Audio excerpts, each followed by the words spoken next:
ఉద్యోగాలపై చర్చ జరుగుతుండటంతో ఇప్పటివరకు జరిగిన నియామకాలపై లెక్కలు తీస్తోంది రాష్ట్ర ప్రభుత్వం. తెలంగాణ వచ్చాక 2.5 ఏళ్లలోనే 35,000కు పైగా ఉద్యోగాల భర్తీ ప్రక్రియ కొనసాగుతోందని అధికార పార్టీ నాయకులు చెబుతున్నారు. తెలంగాణ పబ్లిక్ సర్వీస్ కమిషన్ ఏర్పాటై 2 ఏళ్లైనా నోటిఫికేషన్లు, నియామకాల తీరులో దేశంలోనే ఆదర్శంగా నిలిచిందంటున్నారు. ఇప్పటివరకు వివిధ విభాగాల్లో కొత్తగా చేరిన వాళ్లు ఉద్యోగాలు చేస్తుంటే మరికొన్ని శాఖల్లో భర్తీ ప్రక్రియ కొనసాగుతోందని చెబుతున్నారు.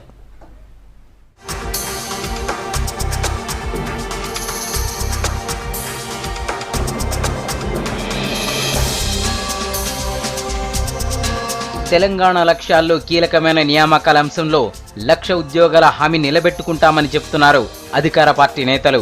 ఎన్ని ఇబ్బందులున్నా టీఎస్పీఎస్సీ ఏర్పాటు చేసి రికార్డు స్థాయిలో నోటిఫికేషన్లు, నియామకాలు చేపట్టామంటున్నారు. రాష్ట్ర ఏర్పాటు తర్వాత 2 ఏళ్ల పాటు ఉద్యోగుల పంపకాల్లో ఆలస్యం జరిగినా ఇప్పటికే 24 నోటిఫికేషన్లు ఇచ్చి కమిషన్ రికార్డు సృష్టించిందని టీఆర్ఎస్ చెబుతోంది.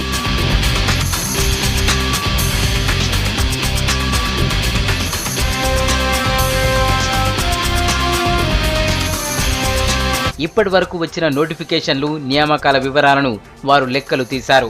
ఆ వివరాల ప్రకారం ప్రస్తుతం 35,000 ఉద్యోగాల భర్తీ ప్రక్రియ కొనసాగుతోంది.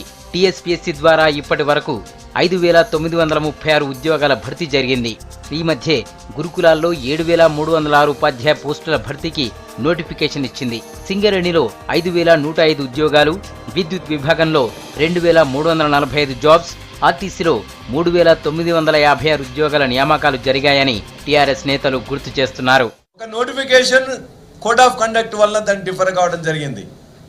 34 నోటిఫికేషన్లో 24 నోటిఫికేషన్లకు సంబంధించిన 5,936 పోస్టులని ఫిలప్ చేయడం, వాళ్ళందరూ కూడా జాయిన్ కావడం జరిగింది. ఇది గవర్నమెంట్ డిపార్ట్మెంట్స్లో డైరెక్ట్గా రిక్రూట్ అయిన వాళ్ళు. ఇది కాకుండా government owned corporations, Singareni corporation, RTC corporation, Genco, Transco, distributory corporations, వీటన్నిటిలో కూడా కలిపి నేటి వరకు 28,627 పోస్టులను ప్రభుత్వం ఫిలప్ చేసింది. అటు పోలీస్ డిపార్ట్మెంట్లో భారీగా ఉద్యోగాల భర్తీ ప్రక్రియ కొనసాగుతోందని అధికారులు చెబుతున్నారు. ఇప్పటికే 12,000 ఉద్యోగాలకు నోటిఫికేషన్ ఇవ్వగా అందులో 10,442 పోస్టుల భర్తీ ప్రక్రియ దాదాపు పూర్తయిందన్నారు. పోలీస్ రిక్రూట్మెంట్ కూడా నిన్న మీరు చూశారు. 11,281 పోస్టులకు భర్తీ ఫిలప్ ప్రక్రియ కంప్లీట్ అయిపోయి 10,442 మందికి ఆల్రెడీ ఆర్డర్స్ ఇవ్వడం జరిగింది. ప్రభుత్వం పెద్ద ఎత్తున నియామక ప్రక్రియ మొదలుపెట్టి మున్పెన్నుండూ లేని విధంగా చరిత్రలో 4 నోటిఫికేషన్లు వివిధ పోస్టులకు ఇవ్వడం జరిగింది. ఇంతవరకు ఎప్పుడు ఇలా జరగల. మరోవైపు కాంట్రాక్ట్ ఉద్యోగుల క్రమబద్ధీకరణ ద్వారా కూడా ఉద్యోగాల భర్తీ కొనసాగుతోందని టీఆర్ఎస్ నేతలు గుర్తు చేస్తున్నారు. 3,700 కాంట్రాక్ట్ జూనియర్ లెక్చరర్లు, 926 డిగ్రీ కాంట్రాక్ట్ అధ్యాపకులు, పాలిటెక్నిక్ కళాశాలల్లో 450, గురుకుల విద్యా సంస్థల్లో 750తో పాటు ఇతర శాఖల్లో 22,000 కాంట్రాక్ట్ ఉద్యోగులను క్రమబద్ధీకరించేందుకు ప్రభుత్వం జీవో ఇచ్చిందని చెబుతున్నారు.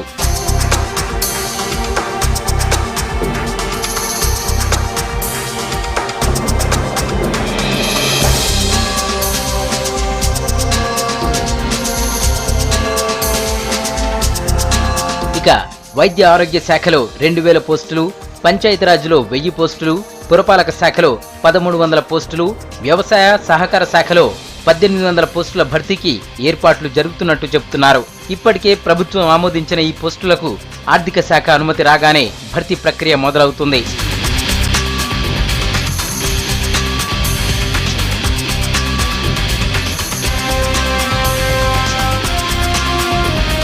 ప్రభుత్వ ఉద్యోగాలతో పాటు ప్రైవేటు రంగంలో, పరిశ్రమల్లోనూ భారీగా ఉద్యోగాలు వస్తున్నాయని ప్రభుత్వ వర్గాలు చెబుతున్నాయి. టీఎస్ఐపాస్ ద్వారా ఏర్పాటవుతున్న కొత్త పరిశ్రమల ద్వారా దాదాపు 60,000 మందికి పైగా ప్రత్యక్షంగా, పరోక్షంగా ఉపాధి వస్తుందంటున్నాయి.